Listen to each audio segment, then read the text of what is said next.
Da Catania a Venezia, toccata e fuga per rapinare negozi e supermercati, poi la fuga in bicicletta. Un colpo lo avevano già messo a segno in un market di Portogruaro, era il 26 ottobre scorso. Magro il bottino, appena 1.000 euro, ovvero ciò che restava in una delle casse, il resto era nella cassaforte che non sono riusciti ad aprire.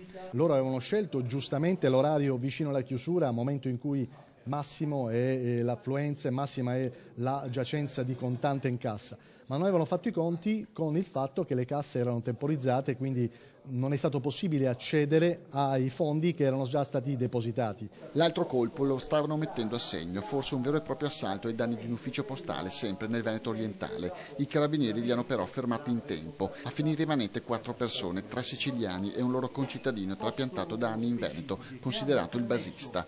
I militari dell'Arma sono arrivati alla banda tenendo d'occhio proprio il basista. Il giovane era invischiato anche in una storia di droga, in un sacchetto dell'immondizia che la sua compagna aveva depositato in un cassonetto. Hanno trovato i biglietti del treno, provenienza Catania, da cui il sospetto che potesse avere un collegamento con dei trasfertisti. Il resto lo hanno fatto le intercettazioni e il rinvenimento nel lavello di casa dei taglierini utilizzati per minacciare i clienti e i commessi del supermercato, oltre alle biciclette utilizzate per la fuga.